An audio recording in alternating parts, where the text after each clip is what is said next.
सबसे पहले आप सभी को मेरा प्यार भरा राधे राधे। आज के ब्लॉग की सुबह सुबह के 9:15 हो चुके हैं, स्कूल लग चुका है और हमारा काम भी शुरू हो चुका है और ब्लॉगिंग भी सुबह के 9 बजे से शुरू हो गई है। तो हमने जो मक्की डाल रखी थी ना छत के ऊपर, जो हमारे गौशाला का छत है उसके ऊपर डाल रखी थी हमने मक्की, तो उसको भर रहे हैं हम छांट कर। जो साफ मक्की है जिसका हम आटा बना सकते हैं ना, उसको अलग कर रहे हैं, और जो पशुओं के लिए होगी वो उसको अलग अलग कर रहे हैं। आज इसको एक धूप लगाएंगे, शाम के टाइम अगर ये सूख जाएगी अच्छे तरीके से तो इसको निकाल देंगे, दाना मतलब मशीन में निकाल देंगे इसको, ऐसा सोच रहे हैं। क्योंकि आज मौसम बिल्कुल साफ़ है तो बोरे वगैरह हमने भर दिए, इस दरवाजे से बाहर आंगन में फेंकेंगे। और ये वाला जो दरवाज़ा है इससे हम घास लाते हैं अंदर जब स्टोर करते हैं ना, तो यहाँ से पौड़ी है बाहर से, मैंने कई बार अपने ब्लॉग में दिखाई। ये हमारी गौशाला इतनी बड़ी, यहाँ से भी ग्लेज रखा हुआ है, यहाँ से दरवाजा है, यहाँ से जाएगी हमारी मक्की बाहर।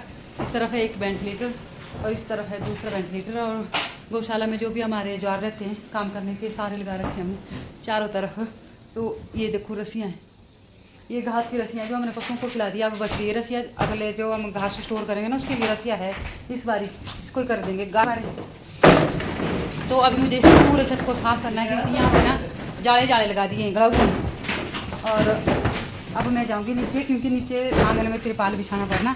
आपको बैक कैमरे से दिखाती हूँ। और आज बहुत अच्छी धूप है, बादल भी नहीं है कहीं, तो सोचा कि चलो मक्की निकाल देते हैं, फिर बाहर धूप लगाएंगे और फिर कर देते हैं इस काम को भी क्लोज। आज करवा चौथ भी है तो मैंने करवा चौथ व्रत का उद्यापन कर दिया, उसके बाद मैं व्रत भी नहीं लेती। फिर बोलते हैं कि जब किसी व्रत का उद्यापन कर देते हैं ना उसके बाद नहीं लेना चाहिए, तो मैं लेती हूँ। मुझे 3 साल हो गए शायद, चौथा इस बार की तीसरा ऐसा मुझे ध्यान नहीं है, पर मतलब उद्यापन कर दिया, अब नहीं मैं लेती व्रत। उद्यापन करने के बाद ऐसे भी शुरू नहीं करना चाहिए दूसरी बार, ऐसा बोलते हैं। आगे अपनी अपनी मर्जी होती है सबकी, ऐसा कुछ नहीं है, पर हमारे लिए व्रत। आज हम दोनों जने का जो भी दिन का वर्क होगा वो आप लोगों के साथ थोड़ा सा शेयर करने की कोशिश करेंगे।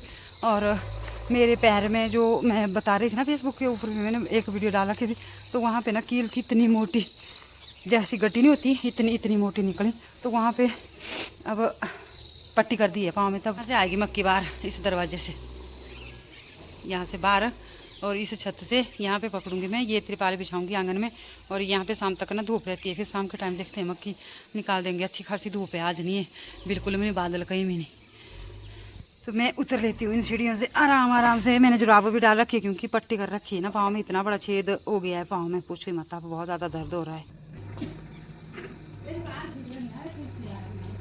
तो जो हमारे तान में मक्की थी ना उसको बोरे में भरकर ला रहे, नीचे तिरपाल बिछा दिया है, इसमें एक धूप लगाएंगे। और अगर मौसम साफ रहा शाम तक तो निकालेंगे भी, क्योंकि अभी मशीन जो है दूसरी जगह पे गई है मक्की निकालने के लिए। और देखते हैं शाम के टाइम अगर टाइम लगा तो दूध निकालने के बाद, मतलब 3-4 बजे के बाद जो भी रहेगा। पर मौसम साफ रहना चाहिए, मौसम का कोई पता नहीं होता, एक पल में आ जाता है बादल और बारिश भी साथ में। पैर में बहुत ज़्यादा दर्द है पर तब भी चला हुआ काम धीरे धीरे करके। ज़्यादा मक्की तो थी, हमारे 6-7 बोरे थे शायद, 8 थे ये वाले बोरे जो मैं ला रही हूँ। बिल्कुल सूखी है, मतलब इसमें ना थोड़ी सी एक धूप की कसर है, मतलब मेरे होने का है। और फिर निकाल देनी है हमने शाम तक, अगर ऐसी धूप रहेगी शाम तक।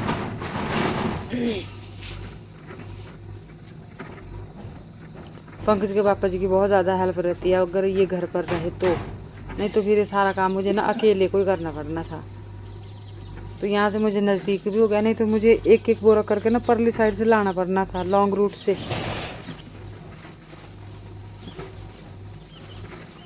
और अब 2-3 बोरी और रहेगी भरने के लिए, उनको भी भर लेती हूँ। और तान भी मुझे फिर साफ़ करना है क्योंकि उसमें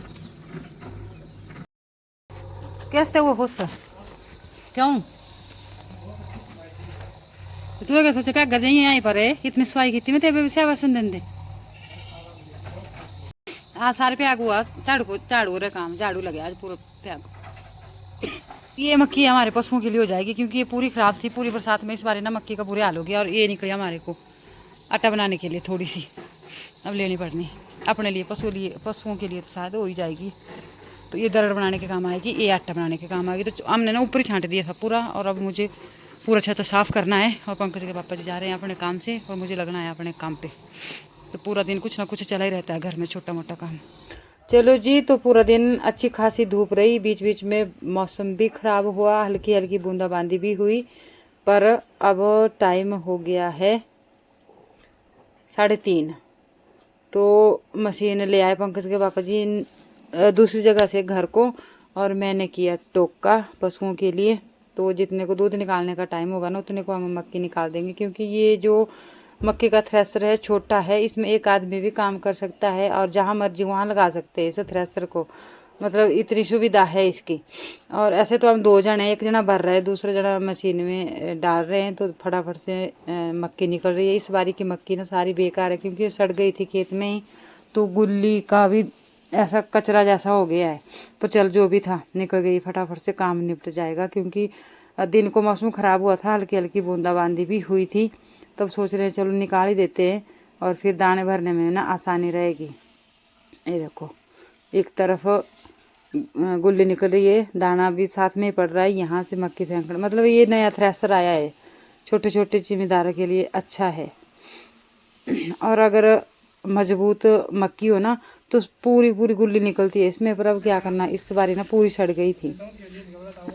और काम करते करते पता क्या हुआ, थ्रेसर मोटर की तार टूट गई। तो पंकज के पापा जी, तो अभी रात के 8 बज चुके हैं, और रात रात को ना बहुत ज़्यादा ठंड होने लग गई है, तेल भी बढ़ती है। और पंकज के पापा जी ने पशु बांध दिए अंदर, घास खिला दिया हमने। 5:30-6 बजे डाल देते हैं बाहर घास, उसके बाद फिर घास खाने के बाद ना अंदर बांधना पड़ता है पशुओं को, क्योंकि ओस पड़ती है बहुत ज़्यादा, उससे ठंड हो जाती है। और ऐसे भी मैंने भैंस के बाल निकाल दिए हैं, उनको वैसे भी ठंड होती है, और वैसे भी आजकल बहुत ज़्यादा ठंड हो चुकी है। और हमारा आधा अधूरा काम बच गया है, यहाँ पे गुलिया रह गई थोड़ी सी छांटने के लिए, और जो हमारे मक्की के दाना है उसको भी रह गया है साफ़ करने को। तो ये काम होगा अब कल, तो इसको छोड़ना पड़ा, क्योंकि फिर हमें ना शाम के टाइम डॉक्टर के पास भी जाना पड़ता है पट्टी करवाने के लिए। और पंकज के पापा जी की ड्यूटी अभी भी लगी हुई है गौशाला में, पशु अंदर करना, अंदर घास नहीं देना, सिर्फ अंदर ही करना है पशुओं को, क्योंकि घास हम बाहर खिला देते हैं। और फिर इनको अंदर ही करना, पानी पिलाना, अंदर करना, फिर बैठ जाते हैं। और सुबह फिर 5-6 बजे दूध भी बाहर ही निकालते हैं, सुबह बांध देते हैं फिर जल्दी। तो एक कूड़ा भी यहाँ से उठाने को बच गया है, ये भी सुबह ही होगा, बस रात को बारिश ना होए। मौसम का बिल्कुल भी नहीं लगता पता। और ये हमने दाने ऐसे ढक दिए, तरपाले या अलट पलट कर इकट्ठा कर दिया, पूरे दाने कवर कर दिए हैं। और फिर हमें पट्टी करवाने जाना पड़ता है, क्योंकि 4-5 दिन अगर लगातार पट्टी करवाएंगे ना, तो जख्म जल्दी भर जाएगा। मैंने आपको बताया था कि इसमें कील है ना, तो उसमें बहुत ज़्यादा मतलब छेद हो गया है, जिससे बार बार खून निकल रहा है। और टाइम जो है 7:56 हो चुके हैं। ये देखो, हर रोज करवाने पड़ने पे 3-4 दिन ना इस तरफ से निकाली है कील, और छेद है बहुत ज्यादा, जिससे खून निकल रहा है बार बार। तो 4-5 दिन लगातार करवाएंगे तो ऐसा बोला कि जल्दी से ठीक हो जाएंगे, तो शाम शाम को वहां भी जाना पड़ता है। और आज का दिन पूरा थकान भरा रहा। और जिस दिन बहुत ज्यादा थकान भरा दिन रहता है ना, उस दिन मुंह उतरा उतरा सा रहता है, क्योंकि बहुत ज्यादा थकान हो जाती है। इस वक्त ऐसा सोचते हैं कि चुपचाप सो जाना था, और लंबी रात होनी चाहिए। नींद कभी पूरी नहीं होती मुझे, मेरी तो कभी नींद पूरी होती ही नहीं है, पता नहीं क्या चक्कर है। तो चलो आज के इस व्लॉग को यहीं पे रखते हैं, मिलते हैं आपसे एक नए व्लॉग में। तब तक के लिए अपना खूब सारा ध्यान रखिए, स्वस्थ रहिए, मस्त रहिए, अपने अपने कामों में व्यस्त रहिए। जय श्री राधे, जय श्री कृष्णा, जय देवभूमि हिमाचल।